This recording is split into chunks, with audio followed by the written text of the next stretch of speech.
வணக்கம். ஆகாஷ்வாணி புதுச்சேரி செய்திச் சுருக்கம் வாசிப்பவர் ரோஷ்னா காசிம். பிரதமர் திரு நரேந்திர மோடியின் 132வது மன் கி பாத் எனும் மனதின் குரல் நிகழ்ச்சி வரும் 29ஆம் தேதி ஞாயிற்றுக்கிழமை காலை 11 மணிக்கு ஆகாஷ்வாணி மற்றும் தூர்தர்ஷன் தொலைக்காட்சியின் அனைத்து அலைவரிசைகளிலும் ஒலிபரப்பாக உள்ளது.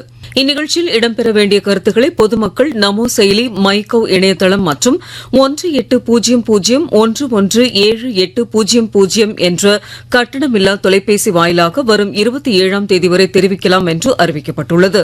இந்திய அரசாங்கத்தில் மிக நீண்ட கால தலைவராக பணியாற்றி வரும் பிரதமர் திரு நரேந்திர மோடிக்கு மத்திய பாதுகாப்புத்துறை அமைச்சர் திரு ராஜ்நாத் சிங் வாழ்த்து தெரிவித்துள்ளார்.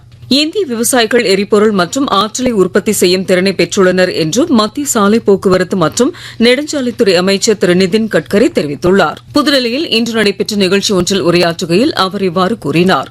மின்சாரம் ஒரு அடிப்படை தேவை என்றும் சாமானிய மக்கள் மலிவு விலையில் மின்சாரம் பெறுவதை உறுதி செய்வது அவசியம் என்றும் மத்திய மின்சாரத்துறை அமைச்சர் திரு மனோகர்லால் கூறியுள்ளார்.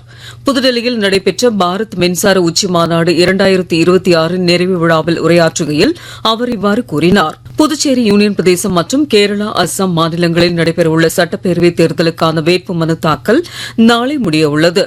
இம்மாநிலங்களில் ஒரே கட்டமாக அடுத்த மாதம் 9ஆம் தேதி வரை வாக்குப்பதிவு நடைபெற்று வரும் மே மாதம் 4ஆம் தேதி வாக்குகள் எண்ணப்படுகின்றன. நாடு முழுவதும் வணிக பயன்பாட்டிற்கான எரிவாயு சிலிண்டர் விநியோகத்தை மேலும் 20% அதிகரித்து மத்திய அரசு உத்தரவிட்டுள்ளது.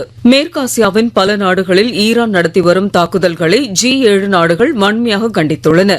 இத்துடன் இந்த செய்திச் சுருக்கம் நிறைவு பெறுகிறது.